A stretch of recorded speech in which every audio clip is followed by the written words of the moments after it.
Османи се закани. Не смее да се чепка законот за јазици или ќе се вратиме во период пред 2001 година. Вице-премиерот отворено кажа дека секое поместување на балансот кој се постигнал ќе значи нарушување на оската на која се држи рамнотежата на македонско-албанските односи. Што значи еднонасочно поместување? Било кој обид. Например, дали македонските уставни судии да ги надгласуваат албанските уставни судии.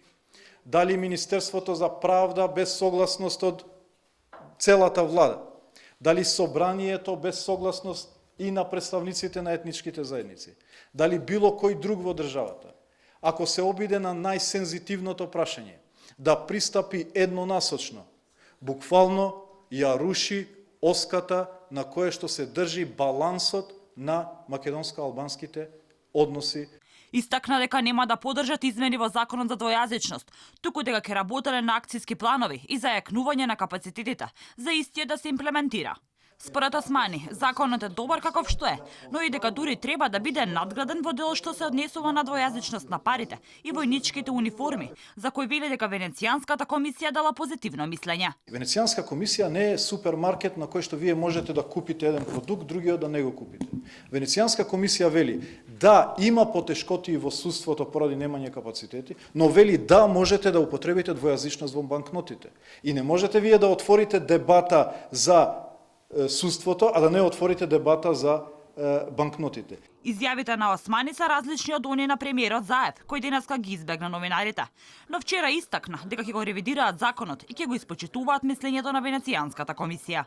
Добро е што се поминува дури и границите на европската употреба на јазиците, но сепак нарушувате одредено право, тоа е правото на еднаква правда, на времена правда и не спречувањето на правдата. Ке се даде конкретно ревидирање од соодветното надлежно министерство, Министерството за правда, со експертите кои што работат заедно на прецизен начин како што тоа Венецијанска комисија го кажува и ќе се пушти во парламентот за негово донесување. Венецијанската комисија во мислењето ги повика властите на Македонија да го преиспитаат законот за употреба на јазиците, преку консултации со сите засегнати страни.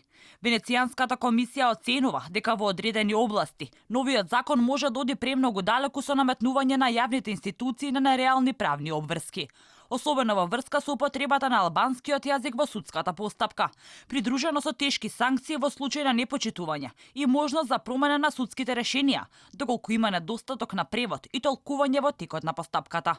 Инаку законот за двојазичност беше дел и од така наречената Тиранска платформа, која беше услов за коалицијата СДСМ-ДУИ и која речиси во целост веќе е спроведена.